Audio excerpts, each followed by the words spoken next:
कि हम लोग हमेशा दलितों, शोषितों और वंचितों की आवाज़ बने रहेंगे, इसका हम लोगों ने प्रण दोबारा दोहराया। शाम में हमें पता चला कि आदरणीय केंद्रीय मंत्री श्री जीतनराम मांझी जी ने एक बयान दिया है कि रामविलास पासवान जी की कमी को अगर कोई पूरा कर सकता है तो वो पशुपति कुमार पारस जी है।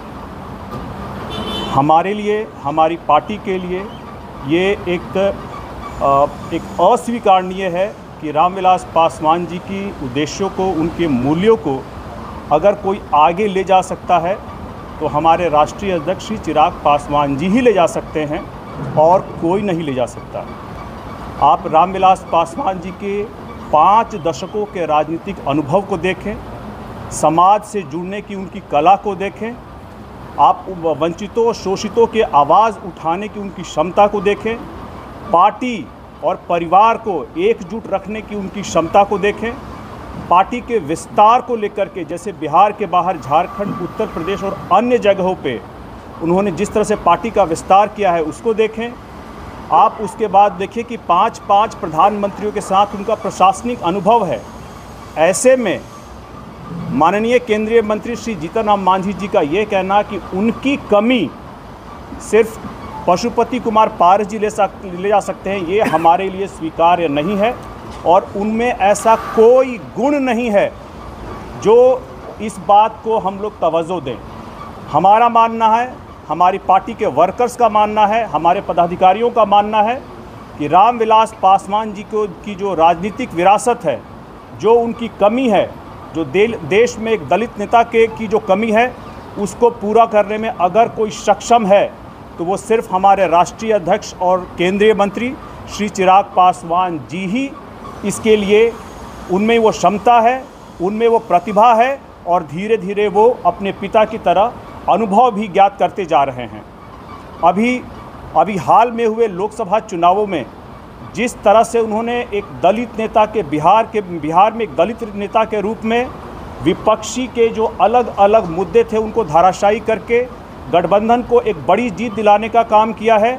जिस तरह से वो पार्टी का आगे विस्तार कर रहे हैं, आप वहीं पे देख लीजिए कि पशुपति कुमार जी की पार्टी का संगठन और उनका अनुभव कैसा रहा है। इसलिए हम और हमारी पार्टी का ये मानना है कि उनकी विरासत को जो आगे ले जाना है और इसके लिए प्रधानमंत्री जी ने भी जो उनको इस बार मौका दिया है केंद्रीय मंत्रिमंडल में, हम लोगों का मानना है कि उनकी विरासत की, उनकी कमी को और उनकी विरासत को अगर आगे ले जाने के लिए कोई भी एक व्यक्ति है तो वो सिर्फ श्री चिराग पासवान जी हैं और कोई नहीं है। मैं जीतनराम मांझी जी के इस बयान का पूरी तरह से खंडन करता हूं, अपने वर्कर की तरफ से, अपने पदाधिकारियों की तरफ से और अपनी पार्टी की तरफ से। जीतनराम मांझी क्यों इस तरीके की बात कर रहे हैं? ये तो देखिए, राजनीति में मुझसे ज़्यादा अनुभव रखते हैं, मुझसे बड़े हैं, तो मैं ऐसा तो नहीं कहूँगा कि मुझसे मतलब मैं उनकी समकक्ष में आकर जवाब दे सकूँ। इसका जवाब तो उन्हीं को देना होगा कि आने वाले बिहार के चुनावों में जो प्रासंगिकता अभी चिराग पासवान जी की होगी, उसको जानने के बावजूद भी अगर वो इस तरह का बयान दे रहे हैं तो इसका जवाब भी वही देंगे कि ऐसे बयान वो क्यों दे रहे हैं। आपने कहा कि आपसे ज़्यादा अनुभव रखते हैं, तो अपने अनुभव के आधार पर ही बोल रहे होंगे, तो आपत्ति आप लोग जता रहे हैं? देखिए, उनका अनुभव लंबा रहा है, लेकिन हाल के दिनों में आप पिछले 3 सालों में और अभी चुनावों में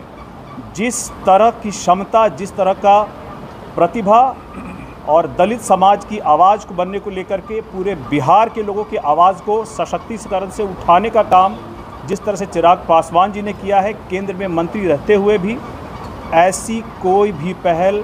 श्री जीतनराम मांझी जी के द्वारा नहीं की गई है। चाहे वो आरक्षण में वर्गीकरण का सवाल हो, चाहे लैटरल एंट्री का सवाल हो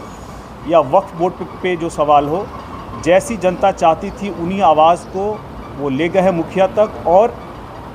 उन्होंने सही तरह से चीज़ों को उठाया है, समझाया है और उस पर एक न्यायिक फैसला लेने का काम किया है। हाल के दिनों में ऐसा कोई भी केंद्रीय मंत्री बिहार से तो मुझे होता हुआ नहीं दिख रहा है। ऐसे में श्री जीतनराम मांझी जी का जो एक पहले से स्टैंड रहा है वर्गीकरण को लेकर के, हो सकता हो कि ऐसे में चिराग जी के विपक्ष में वो पशुपति कुमार जी की तरफ कोई एक दृष्टिकोण रखना चाहते हों लेकिन हमारी पार्टी उससे सहमत नहीं है।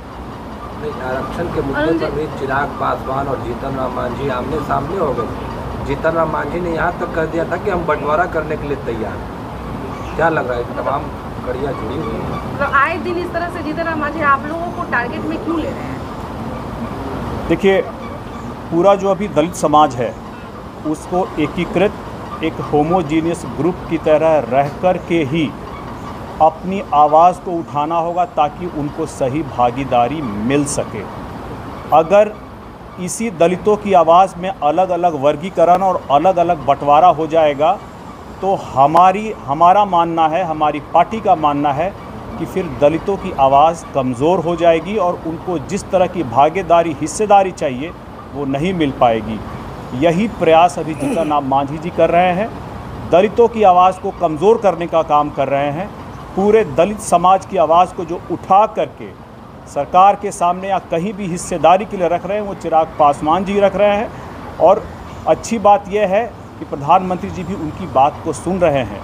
ऐसे में एक दलित नेता होने के नाते श्री जीतन राम मांझी जी को चाहिए कि पूरे दलित समाज के बारे में बात करें, सिर्फ एक वर्ग की बात ना करें।